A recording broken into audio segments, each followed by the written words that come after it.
É para Jesus, né, gente? Mas é para o artista também. É, isso aí. Gente, chegou o Natal, né? Chegou o Natal, mas já está tão longe ainda. Não dá para se lembrar do Natal na última semana do Natal, né? Tipo assim, uma semana antes. De jeito nenhum.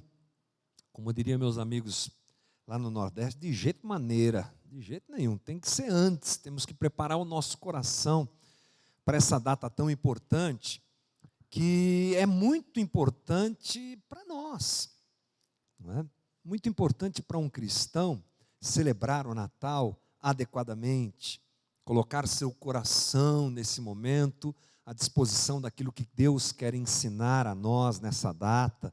Às vezes eu vejo o pessoal fora da igreja, como a gente costuma dizer, mais empolgado com o Natal do que os cristãos. É claro, existem algumas empolgações que não têm muito a ver com o Natal, mas eu acho que os crentes tinham que celebrar melhor o Natal. Essa é a nossa proposta a partir de hoje, 4 domingos de celebração, falando sobre o Natal, refletindo sobre o Natal, e a ideia que nós temos é celebrar o Deus conosco. Então a gente começa uma série de conversas hoje, nos domingos, não teremos nenhum outro tipo de celebração diferente de outros anos.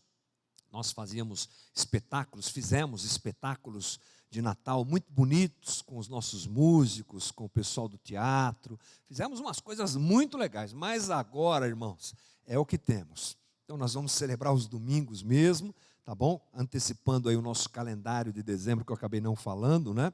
É isso que nós teremos, a celebração aos domingos, nós transformaremos elas em momentos de reflexão sobre o Natal. E eu fiquei pensando esses dias, como todo pregador faz, o que é que eu vou falar na época do Natal, né? Isso já vem alimentando o coração da gente algumas vezes, e algum tempo atrás, e eu pensei em conversar sobre Natal é. O que o Natal é? O que a gente pode pensar sobre o Natal? E a proposta da série é enxergarmos algumas coisas além do óbvio. Tem um óbvio, que é o óbvio, vamos chamar assim, que nos cerca, o óbvio do entorno em que nós estamos, não é? Tem a ver com presentes, tem a ver com comidas, tem a ver com descanso, tem a ver com reencontro. Nada disso é mal, mas é um tanto quanto óbvio a gente pensar sobre isso. Sempre o Natal nos leva para esse tipo de coisa, né? Arroz com passas, panetone, essas coisas assim, né? Mas tem também ao nosso entorno um pensamento óbvio de consumismo, né, gente? Exacerbado, absurdo, uma coisa assim complicada. Já nós trouxemos lá dos Estados Unidos para o Brasil a Black Friday. O Thanksgiving nós não trouxemos, né? Podia ter trazido, né? Ação de graça, seria bacana. Mas a gente se enfiou nessa ideia de consumismo e aí vai, até o final do ano, nessa loucura. Isso é óbvio demais. Para a gente, tem mais coisas para a gente pensar e enxergar além disso, para quem é cristão, para quem tem Jesus como Senhor da sua vida. E eu acho que até mesmo dentro do ambiente cristão, tem um óbvio que dá para a gente enxergar além dele. O óbvio é que nós estamos celebrando Jesus, nasceu, Jesus, Natal, não é?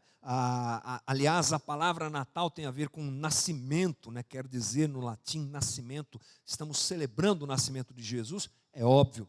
Mas tem mais algumas coisas que a gente pode aprender, entender e se apropriar na época do Natal. E essa é a minha tentativa. Espero que Deus me ajude muito nesse aspecto para a gente junto pensar sobre o Natal.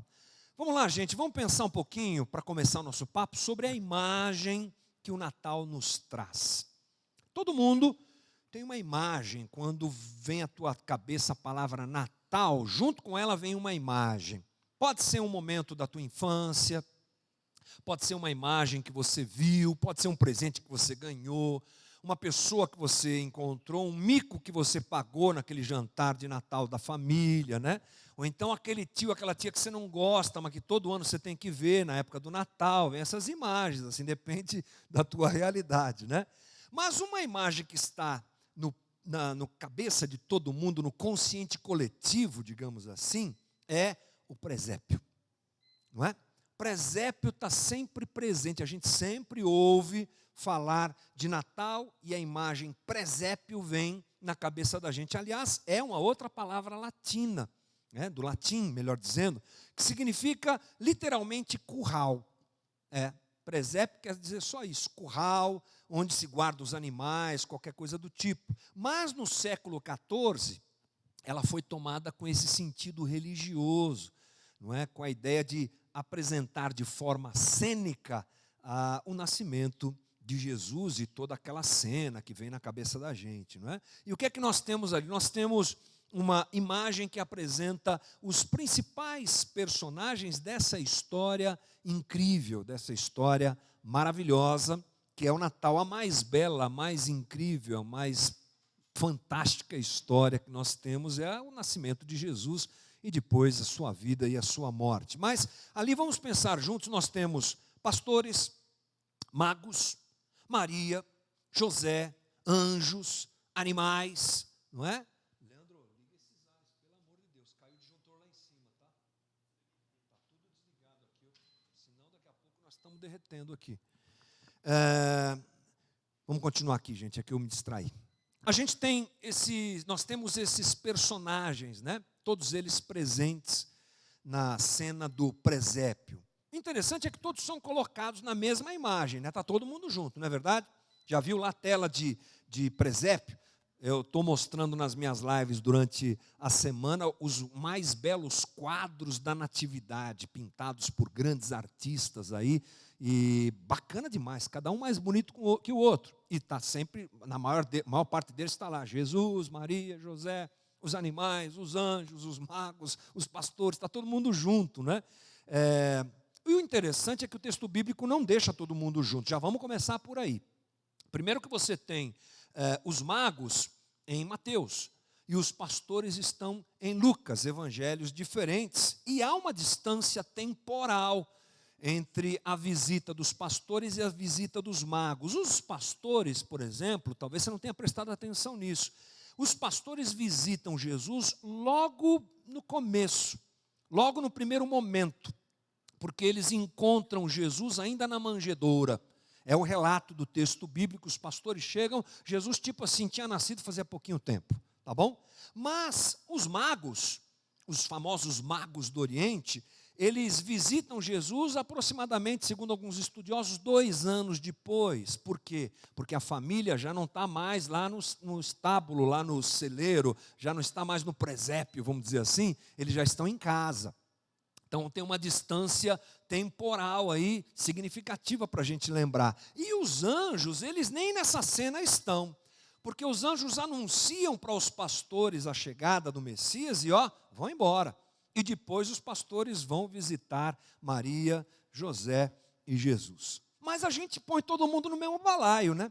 Põe todo mundo na mesma cena. Por quê? É uma questão artística, né? Deixa eu defender a minha classe artística aqui.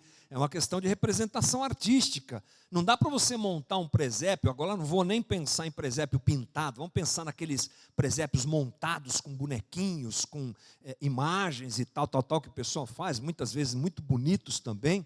Não dá para você montar um presépio só com os magos, outro presépio só com os pastores, vai ficar esquisito, né? Ou então, hoje é dia dos magos, põe os magos. Hoje é dia dos pastores, tira os magos, põe os pastores. Vai ficar igual eu lá cuidando da suculenta. Põe no sol, tira do sol. Põe no sol, tira do sol. Não vai dar muito certo. Então coloca-se tudo junto. Mas é a ideia que nos acompanha. Pensar no Natal é pensar nesses personagens. Estão sempre na cabeça da gente. Histórias da escola dominical, quadros, essas coisas todas. É claro que a gente vai seguir a história dessas pessoas e vai tentar aprender com elas algumas coisas muito importantes. Vamos falar um pouquinho hoje sobre a figura dos magos. E através dessa figura, da figura dos magos, a gente entra na conversa que eu quero ter com você hoje. Vamos lá para Mateus. Mateus capítulo 2, versículo 1. A gente vai ler o 1 e o 2, depois a gente vai para o 9, vai estar na tela para você acompanhar, caso você não tenha a tua Bíblia na mão aí. Diz assim: depois que Jesus nasceu em Belém da Judéia, nos dias de Herodes, magos vindo do Oriente chegaram a Jerusalém e perguntaram: onde está o recém-nascido rei dos judeus? Vimos a sua estrela no Oriente e viemos adorá-lo. Vamos pular a parte que eles conversam com o rei Herodes, vamos para o 9, que diz: depois de ouvirem o rei, eles seguiram o seu caminho, e a estrela que tinham visto no oriente foi adiante deles, até que finalmente parou sobre o lugar onde estava o menino. Quando tornaram a ver a estrela, encheram-se de júbilo. Ao entrar na casa, viram o menino com Maria, sua mãe, e prostrando-se, o adoraram. Então abriram seus tesouros e lhes deram presentes: ouro, incenso e mirra. Todo mundo lembra dessa história. Mas vamos pensar o seguinte: magos, quem eram essas pessoas?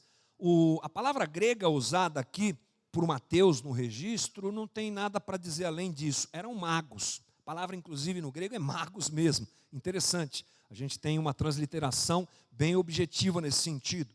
Eram sábios do Oriente, astrônomos, talvez astrólogos, que tentavam entender o universo, que tentavam entender a vida, que tentavam entender a sua própria existência, observando o céu, observando os elementos do cosmos, né?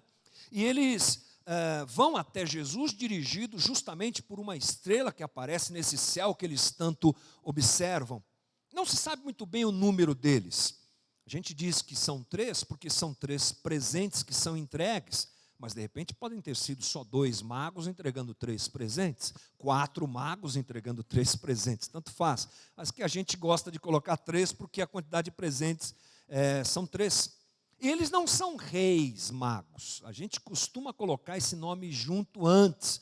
Isso é tradição, isso é um entendimento que vem atrelado provavelmente à qualidade dos presentes que foram dados, né? Ouro, incenso, mirra. O pessoal já faz a conta, acha que era gente muito rica, já coloca o nome de rei na sequência. Mas é comum, eu mesmo pensando aqui esses dias sobre isso, vira e mexe soltava reis magos, mas é bom a gente usar só o termo magos. A imagem desse grupo é muito significativa na construção de um presépio, de uma imagem de presépio. Por quê?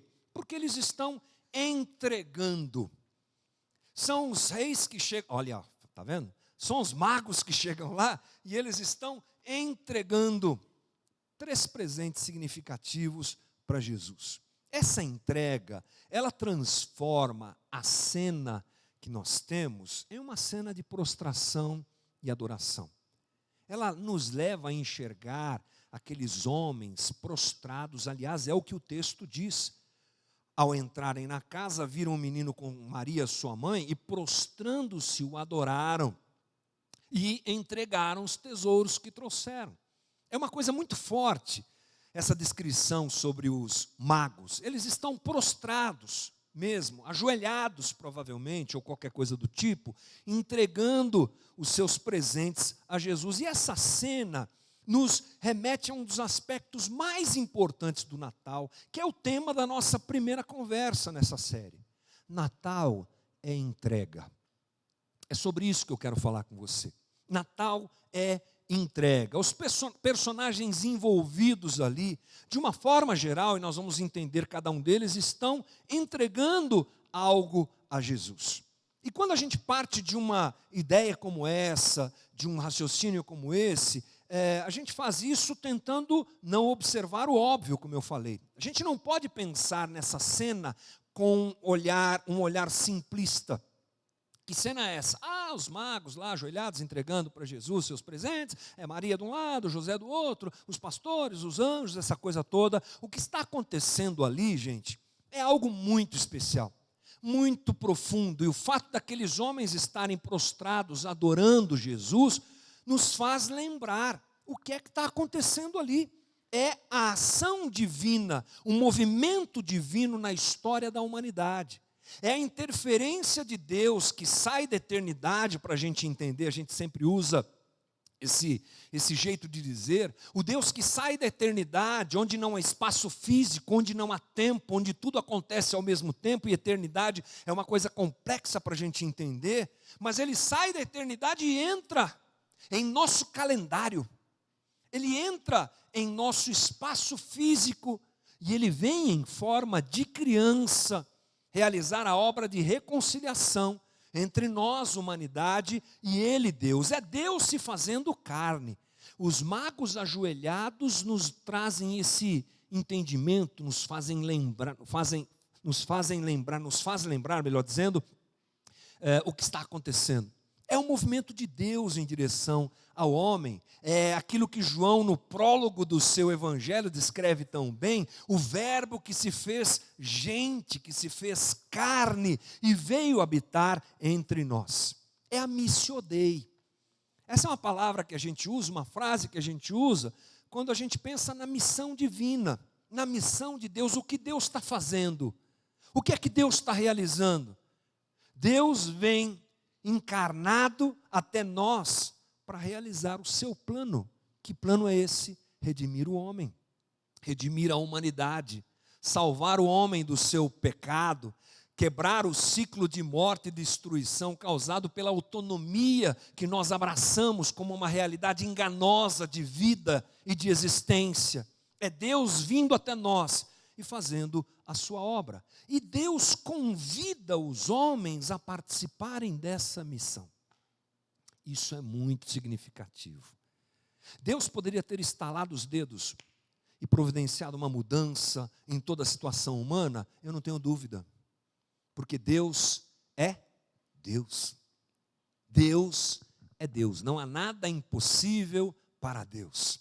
Ele poderia, mas o seu plano derramado, vivido, realizado na história da humanidade, tem um fator que eu acho preponderante e lindo, que é a inclusão do próprio homem como instrumento para que esse plano aconteça. Veja você, nós temos o Velho Testamento, logo depois, lá em Gênesis, do pecado, você vê uma degradação humana absurda. Do capítulo 3 ao capítulo 11 de Gênesis, o homem vai de mal a pior. É um tobogã para baixo, assim mesmo, complicado. Chega no 12, a gente já encontra Deus mexendo na história humana para que o povo de Israel acontecesse e viesse a surgir. Deus não escolhe um povo pronto, ou Deus não faz Jesus nascer de uma flor, de um cacto. Deus levanta um homem que tem fé naquilo que Deus fala a ele, na missão de Deus realizada através dele, que confia, que se entrega absolutamente a Deus, que é Abraão. E de Abraão nós começamos a contemplar essa ação divina na história da humanidade, que desemboca em Cristo.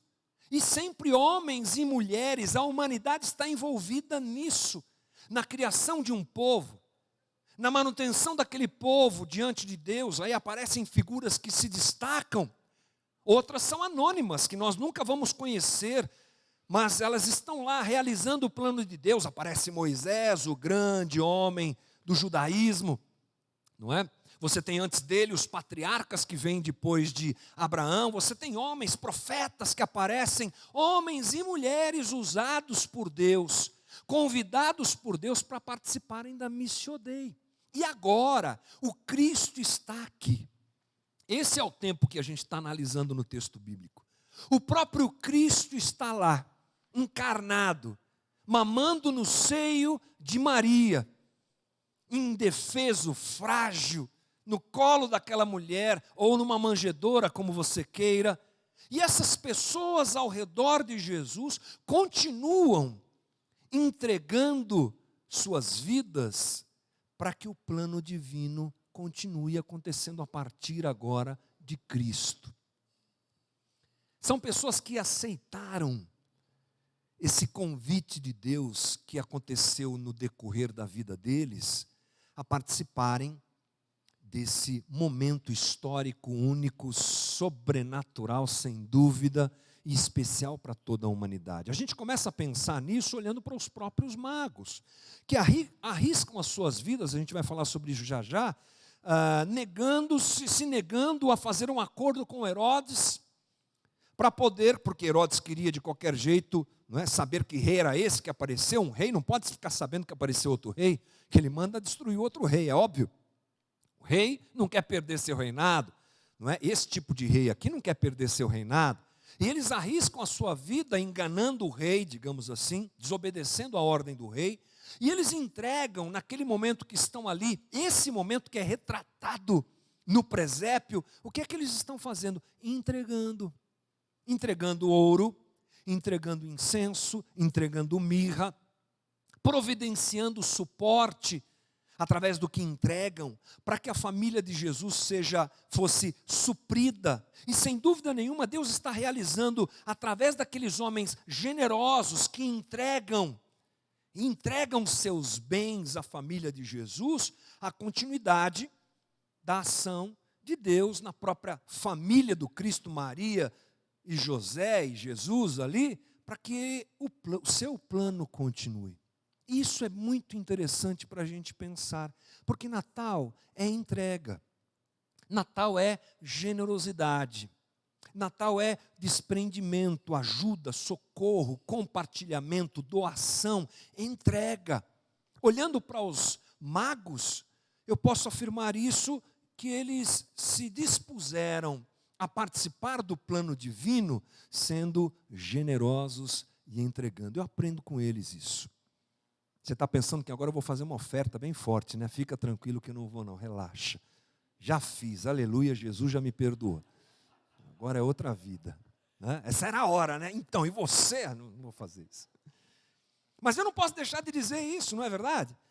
Eles entregam seus bens, generosidade, que não só nessa época, mas talvez mais nessa época, é uma necessidade de tantos e uma possibilidade para nós financiarmos as coisas do reino, né? Nos lembrarmos daquilo que eu falei agora há pouco, que tudo que nós temos vem das mãos do Senhor e que nós podemos fazer isso liberalmente, e é um bom exemplo para a gente pensar. Mas é claro que existem outros personagens aqui, a gente precisa pensar sobre eles. José, o próximo da minha lista é José. Olha só o que diz Mateus 1,18. Foi assim o nascimento de Jesus Cristo.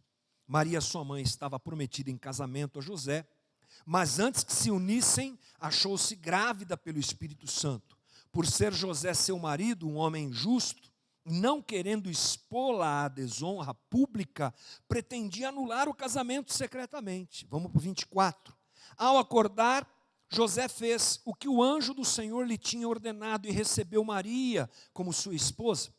Mas não teve relações com ela, enquanto ela não deu à luz um filho, e lhe pôs o nome de Jesus. Olha, um camarada que viveu uma situação difícil nessa história foi José.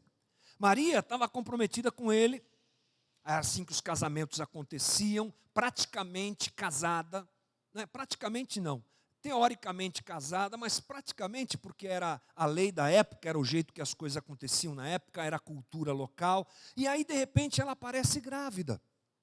E José, ele tinha um coração muito bom, porque ele não queria nem sequer difamar Maria, não queria que ela caísse na boca do povo, e ele pretendia anular seu casamento. Um anjo aparece, conta toda a história para José, a gente não pode se delongar muito nisso, e diz a ele, vai lá José e casa com ela, porque esse negócio aí é de Deus, Deus está nesse negócio aí dela ficar grávida, fica tranquilo.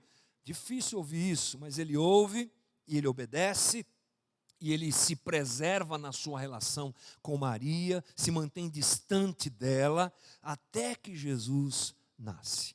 Eu não sei se você percebe aí, mas eu percebi ao ler esse momento relatado pelo texto bíblico, uma situação relacional e íntima muito interessante desse casal. Recém-casados. José, jovem, não sabemos bem, mas na casa provavelmente dos 17, 18 anos de idade, talvez um pouquinho mais. Um homem hétero, sexualmente pronto, tipo assim, testosterona batendo lá em cima, beliscando azulejo, sabe como é que é? O cara estava no pico da onda, casa com Maria e não toca em Maria até que Jesus nasce. Será que foi um problema para aquele casamento? O texto bíblico não fala nada disso, mas a gente fica elucubrando, né? Porque depois que você tem uma visão com um anjo falando com você, tanto ele quanto Maria, provavelmente algum tempo aquilo repercutiu muito forte E as emoções deles foram muito tomadas por aqueles momentos tão especiais de encontro com o divino, de transcendência, de epifania, digamos assim. Mas a vida anda, a vida roda. E depois de algum tempo, o arroz começou a queimar lá, como sempre queima um arroz. Como sempre dá um problema porque faltou dinheiro na casa deles, porque falta dinheiro na casa de todo mundo uma hora. Sabe, a coisa da vida foi acontecendo, e muito provavelmente, como acontece com a gente, as grandes experiências que nós temos, elas vão ficando no esquecimento, porque a vida segue, porque as coisas são vividas no dia a dia. E aí, imagina aquele dia que José estava afinzão, doidão, mas não podia nem sequer encostar em Maria. Quanto esse relacionamento foi afetado por isso, quanto que aqueles dois jovens viveram uma entrega única e diferente de todas as outras que a gente tem no texto bíblico em relação a isso. A entrega de José tem a ver com orgulho, tem a ver com a quebra do seu desejo próprio, tem a ver com a quebra do orgulho, melhor dizendo, com não é? Não ouvir o seu próprio desejo, não ouvir o seu próprio direito de marido, não ouvir o seu próprio corpo gritando, e o desejo que ele tinha foi abafado de alguma forma. Ao se entregar, ele entrega até mesmo a sua masculinidade nessa história, deixando ela em segundo plano. E José participa diretamente do plano divino de Deus por se entregar nesse aspecto. E você há de convir comigo que, se Natal é um tempo de entrega, Natal é um bom tempo para a gente pensar se a gente não tem olhado demais para os nossos direitos, se a gente não tem, olhado demais para os nossos desejos, se a gente não tem olhado demais para aquilo que tem a ver com a gente mesmo, já que somos altamente egocêntricos, já que somos seres altamente voltados a nós mesmos, o nosso ventre fala demais, e é isso que tantas vezes atrapalha o que Deus quer realizar em nós e através de nós. O grande problema, muitas vezes, de nós não sermos o instrumento que Deus quer que a gente seja, não é o diabo, e nem o outro, somos nós mesmos. E no exemplo de José, vemos um altruísmo impressionante, de alguém que deixa de lado a si mesmo e entrega seus desejos e tantas outras coisas, como já disse aqui, para que o plano divino acontecesse. Compreensão para com Maria e a sua situação, menos eu e mais o relacionamento, menos eu e mais essa família, porque você há de convir comigo, não existe si, né, gente? Si não existe, porque já foi. Na vida não tem si. E se eu, não tem se eu, já foi, acabou. Na vida não tem si. Mas a gente pode elocubrar, ficar pensando algumas coisas, tipo assim, e se José não tivesse tomado essa atitude, como é que seria? Como é que seria para Maria?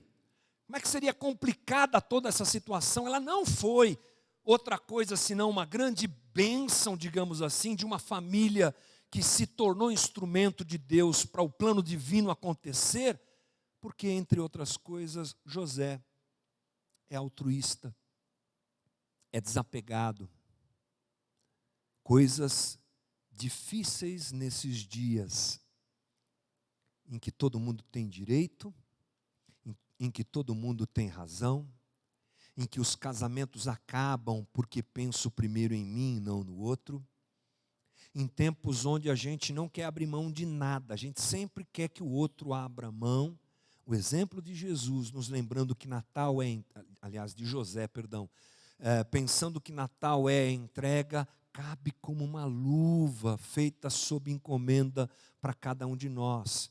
Avaliarmos se temos sido gente arrogante, prepotente, cheia de si, que se segura nos seus direitos, ou se temos sido como José. Tudo bem. É o plano divino? Tudo bem. Eu me calo, eu suporto, eu ando mais uma milha, eu amo um pouco mais o outro, eu me diminuo, eu abafo os meus desejos para que aquilo que Deus quer fazer aconteça.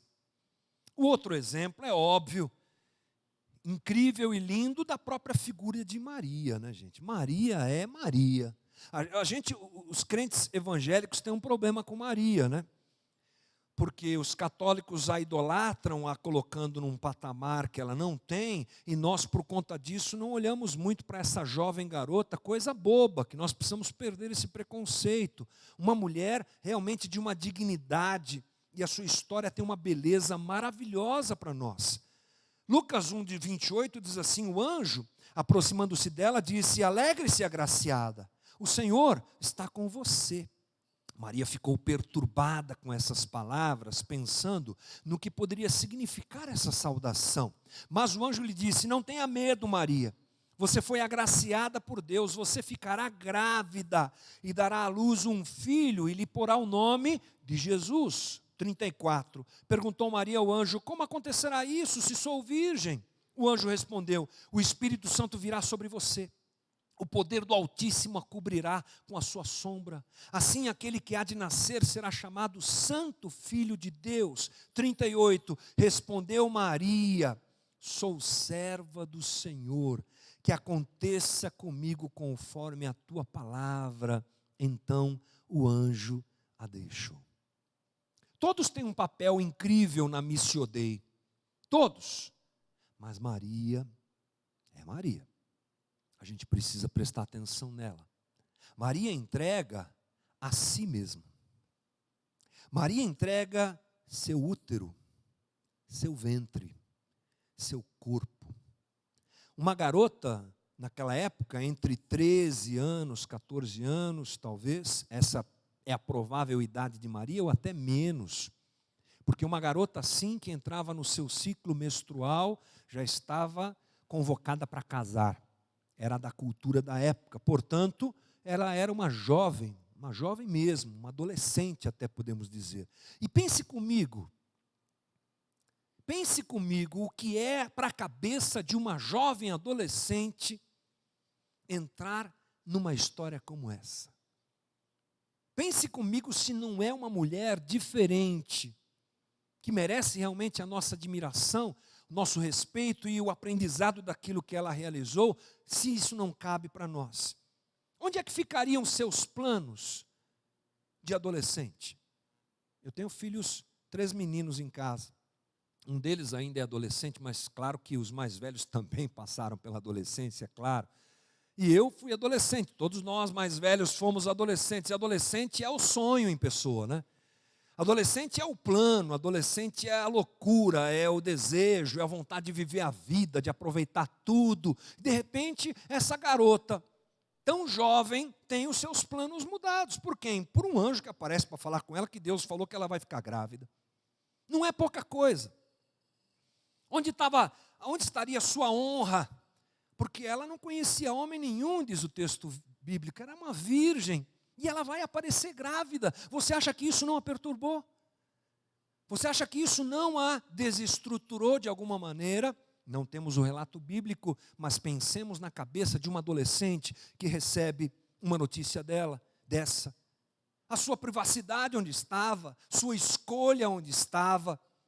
Tudo muito complicado para a cabeça de uma menina como ela. Maria, na verdade, entrega a sua própria intimidade, seu ser, seu corpo ao plano divino. E ainda diz: sou servo do Senhor, que aconteça comigo conforme a tua palavra. Natal é entrega. E aqui nós temos um exemplo de alguém que literalmente coloca à disposição de Deus seu ser, talvez um exemplo máximo disso, não é? Obviamente olhando para Cristo, a gente daqui a pouco fala sobre ele, mas pensando em um ser humano convencional como nós, um exemplo absurdo, lindo, incrível, de alguém que diz: Senhor, sou tua serva, faz de mim o que o Senhor quiser. Pensando que Natal é entrega, a minha pergunta então é: será que a nossa disposição de Deus, deixar Deus dirigir nossa vida diante do seu plano, é real? Ou será que a gente vive esse discurso de crente que diz: eis aqui a minha vida, me toma, Senhor, mas que não seja feita toda a sua vontade, deixa um pouquinho da minha vontade também, Senhor. Provavelmente sejamos nós assim, mas a gente pode aprender com Maria. Aprender com Maria a uma entrega, a buscarmos uma entrega e a colocarmos nossa vida nas mãos do Senhor. É claro que esse aqui é um exemplo único e definitivo na história. Eu aprendi no seminário que existem alguns eventos que aconteceram na história da humanidade que nunca mais vão acontecer. Esse é um tipo deles. Esse é um deles. Jesus só nasceu uma vez. O Espírito Santo só fez o que fez na vida de Maria, e isso nunca mais irá se repetir, mas traz a nós o exemplo de que se Natal é época de entrega, Natal é época de avaliar essa minha relação com o Deus que eu digo que é Senhor da minha vida. E se realmente tenho sido aquele que aceita o que Deus quer fazer através de mim, ou sou dono de mim mesmo. Ou fico determinando e falando para Deus o que Ele tem que fazer, ou se sou aquele que me rendo, a despeito da loucura que isso parece ser, não só no caso de Maria, mas no caso de qualquer um que se rende a Jesus efetivamente, sempre tem uma voz contrária, sempre tem um percalço, sempre tem uma resistência, sempre tem uma dificuldade. Mas esse é o caminho proposto por Deus, vivido por Maria, e espero que hoje aprendido por nós, lembrado por nós, de que precisamos, numa época como essa, pensar em quanto temos entregue a nossa vida para que o plano de Deus se cumpra através de nós. Mas a gente não pode se esquecer que teve gente que não entregou nada, né? Pelo contrário, quis inclusive impedir o plano divino. Se nós temos a cena do presépio, não dá para colocar esse personagem dentro da cena porque ele vai estragar, mas ele está lá. Sabe assim, o espírito dele está lá. A sombra, a melhor palavra dele está lá. Quem é? Herodes. O rei, que ao ficar sabendo dos magos que receberam a informação celestial e divina que um rei nasceria, é tomado por desgosto, é tomado por ira, é tomado por, sei lá, todo tipo de sentimento errado, de alguém que não quer perder o seu lugar e aquilo que tem, e dá um jeito de tentar já matar Jesus. É o que diz Mateus 2.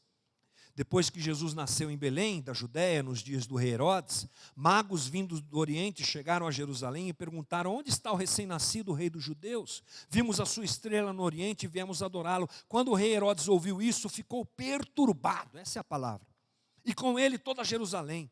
Tendo reunido todos os chefes dos sacerdotes do povo e os mestres da lei, perguntou-lhes onde deveria nascer o Cristo. Disse para eles que era para levar um presente, que nada, queria acabar com aquele que é o seu possível substituto. E ele fica perturbado e perturba toda aquela cidade. Herodes compõe o grupo daqueles que não querem entregar nada, daqueles que querem só para si, daqueles que não conhecem a Deus como Ele é, que não conhecem a Cristo como Ele é, que não conhecem a Trindade como ela é, e nem querem conhecer, estão preocupados com o seu próprio ventre, diferente de Maria, que entrega o ventre a Deus. Esses estão preocupados em alimentarem o seu próprio ventre, a sua própria expectativa. Ele, na verdade, é a antítese, é o contrário desses personagens que nós apresentamos aqui. Não há disposição de entrega nenhuma, não há disposição de abrir mão de nada. Esses também flertam com Jesus.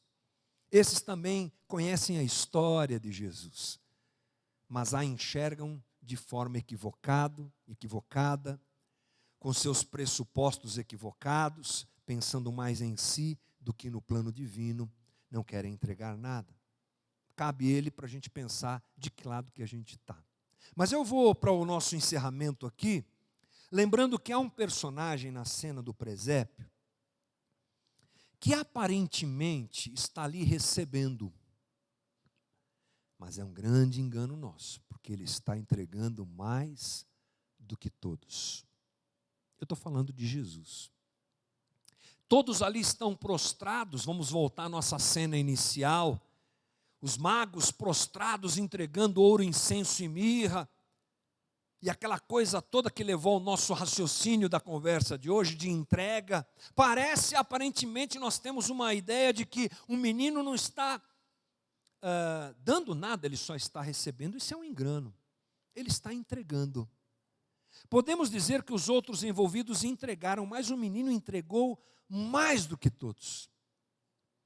É a suprema entrega realizada por aquele que faz parte desse cenário como centro das atenções, que é Jesus.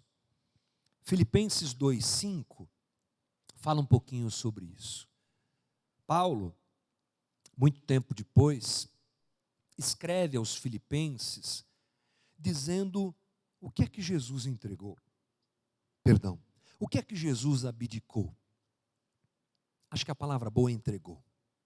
E ele diz assim aos filipenses: vocês aí em Filipos, seja a atitude de vocês a mesma de Jesus, que embora sendo Deus, não considerou que o ser igual a Deus era algo que devia apegar-se. Ele faz o famoso desapega. Lá no começo de todas as coisas, Jesus já desapegou-se. Ele se esvazia a si mesmo, de si mesmo, vindo a ser servo, tornando-se semelhante aos homens, e sendo encontrado em forma humana, humilhou-se a si mesmo e foi obediente até a morte, e morte de cruz. É o menino ali, inocente, frágil, que é Deus encarnado, e que entrega tudo isso aqui que Paulo diz, que foge muitas vezes ao nosso entendimento. O Deus que se fez carne, o Deus que se esvazia do seu ambiente de glória, a figura de um bebê recebendo presentes, na verdade, esconde a realidade de um Deus que se entrega. É o que Deus está fazendo, se entregando. Natal é a entrega de Jesus à humanidade. Natal é a entrega de Deus à humanidade. E eu fecho meu raciocínio lembrando você que isso é incrível. Porque todos eles que entregaram, Maria, José, os magos, ou todo cristão, discípulo de Jesus na história da humanidade que porventura tenha entregue alguma coisa de si mesmo, do que tem, do que é, a Jesus, só o faz e só o fez porque ele se entregou primeiro. Lembra da profecia de Isaías 9? A profecia de Isaías 9 eu não separei para colocar aqui para vocês, mas é aquela que diz que um menino nos nasceu, um filho, no texto mais rebuscado, se nos deu. O que é esse se nos deu, gente? Foi entregue. Um menino nos nasceu, um filho nos foi entregue. O governo está sobre os seus ombros, e o seu nome será Maravilhoso Conselheiro, Deus Forte, Pai da Eternidade, Príncipe da Paz. Essa descrição de um Deus forte, poderoso, Príncipe da Paz, se manifesta não na guerra, não na força, não na glória da conquista, mas na entrega. A gente só pode entregar alguma coisa, porque ele se entregou primeiro. Fecha os teus olhos, vamos orar. Querido Jesus, que essa conversa de hoje abra os nossos olhos e o nosso coração para este momento tão especial da nossa história, que foi a tua vinda e a tua entrega. Um Deus que se entrega por mim, um Deus que se entrega pelos homens. E por isso nós podemos aceitar o teu convite de participarmos da Missio Dei, entregando um pouco de nós, entregando o que temos, o que somos ao Senhor, para que o teu plano aconteça nessa terra. Desperta uma igreja com essas características, Senhor. O que nós poderíamos fazer nesse mundo se nós nos entregássemos um pouco mais? O que nós poderíamos fazer na nossa comunidade? Tantos planos que nós não conseguimos fazer acontecer. Tantas coisas que nós desejamos fazer aqui dentro e não conseguimos. Porque talvez alguns de nós, talvez até eu mesmo, não quis me entregar quanto deveria. Que o teu movimento nesse sentido toque o nosso coração. E nós possamos olhar para ti, autor e consumador da nossa fé, como ápice da entrega, que motiva os nossos corações a nos entregar a ti. Olhamos para esta mesa, a mesa da ceia do Senhor, ordem que o Senhor deu a nós, ordem que o Senhor estabeleceu, cerimônia que o Senhor criou, para que nós lembrássemos da tua entrega. E é o que nós fazemos agora, olhando para o pão, olhando para o cálice, nos lembramos da tua entrega naquela cruz. Ninguém fez mais e melhor do que o Senhor por nós.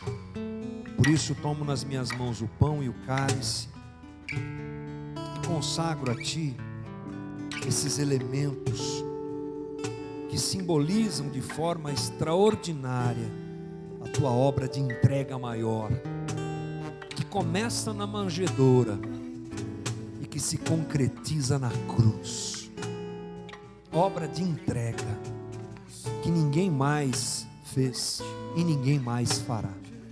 O Cordeiro de Deus que tira o pecado do mundo e que foi crucificado desde a criação do mundo, se entregou por nós. Eu apresento e consagro ao Senhor o pão e o cálice, em nome de Jesus. Amém. Gente, nós vamos celebrar a ceia. Se você confessa Jesus como Senhor e Salvador da tua vida, você é meu convidado. Aliás, convidado da nossa comunidade a participar. Examine-se, pois, o homem a si mesmo, e assim coma do pão e beba do cálice. São as palavras de Paulo lá em Coríntios, ensinando a gente o seguinte: ninguém é digno de participar da mesa. Ninguém é. Nós só o fazemos pela graça e misericórdia do Senhor. E você que está em casa, lembre-se disso. Nós só fazemos porque Ele é gracioso e misericordioso. Então eu olho para mim, examino a mim mesmo, vejo o meu pecado que sempre está lá, vejo o meu mal que sempre está lá, percebo isso, reconheço isso, e sou abraçado pela misericórdia de Jesus, como sempre acontece, e participo da mesa. Esse é o meu convite para você. Nós vamos fazer operacionalmente a coisa assim: as fileiras vão se levantar, tá bom? Uma fileira de cada vez. Vem aqui, se serve. Quando uma fileira acabar, a outra fileira começa daqui para lá. Tá bom assim? Enquanto isso, a gente vai cantando e celebrando a morte e a ressurreição de Jesus. Tá bom? Pode vir, Wilton, fica à vontade.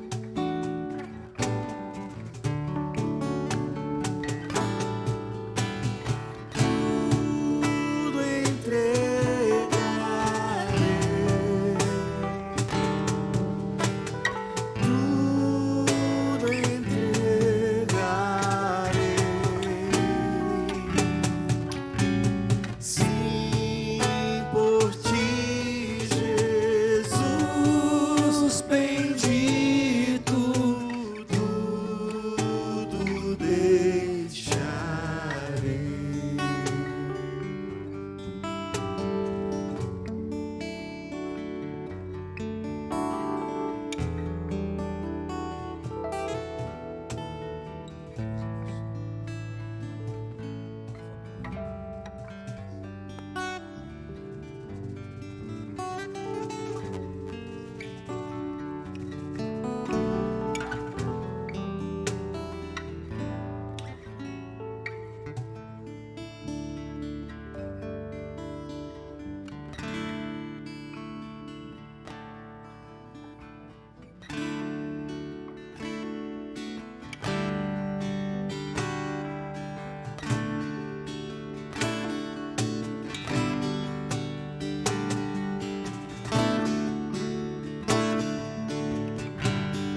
saciar, para o desejar,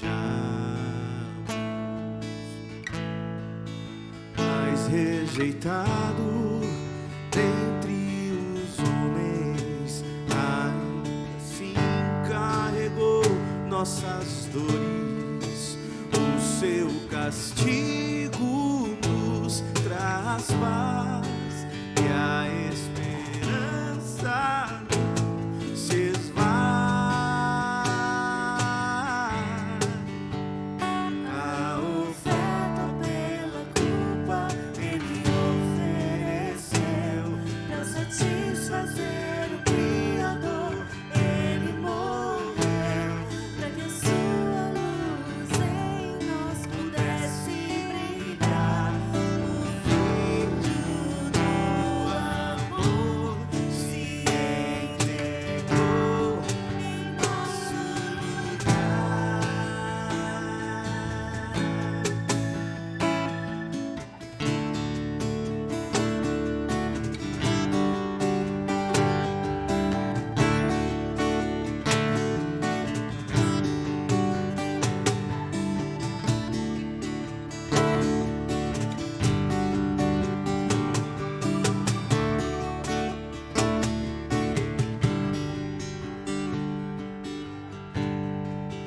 Mas rejeitado entre os homens, ainda assim carregou nossas dores. O seu castigo nos traz paz e a esperança não se esvai. Vamos ficar de pé, A gente. oferta pela culpa ele ofereceu para satisfazer o Criador. Ele morreu para que a sua luz em nós pudesse brilhar. O Filho do amor se entregou em nosso lugar. És o Cordeiro que pelos nossos pecados foi esmagado, sem dizer uma só palavra. Se entregou aos calos, derramou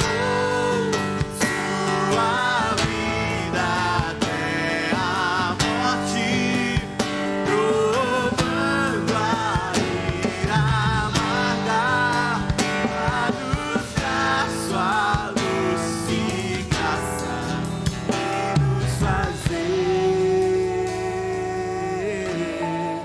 viver. Obrigado, Jesus. Obrigado, Jesus. Santo, santo é o Senhor. O pão, corpo vivo, machucado, ferido, perfurado, humilhado por mim, por cada irmão meu que está aqui, por cada irmão que nos assiste, por cada um dessa humanidade rebelde, que não merecia e não merece a tua graça, mas que foi contemplada pelo teu amor. Obrigado, Jesus. Nos alimenta o nosso coração com esse pão. É a nossa oração. Coma, meu irmão, como o teu pão.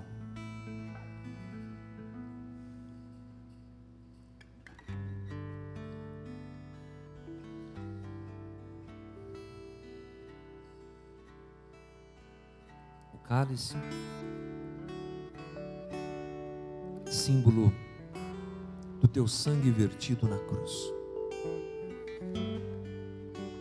O Cordeiro de Deus que tira o pecado do mundo. A entrega máxima, a entrega completa. O que o autor de Hebreus nos ensina, o sacrifício perfeito, onde tudo se encerra, onde a lei se torna verdade absoluta, onde tudo se cumpre, é Cristo na cruz. Celebramos o Natal como a data da entrega e aprendemos hoje um pouco mais sobre isso. Mas é impossível não olhar para aquele bebê, naquele presépio, naquele lugar, e saber que ele foi para a cruz por mim. Obrigado, Jesus. Ao Senhor a honra, a glória, o poder, o domínio e a majestade. Ao Senhor as nossas vidas entregues a Ti. Fazemos isso em memória de Ti, até a Tua volta, Jesus. Maranata, ora vem, Senhor Jesus. Beba o cálice, querido.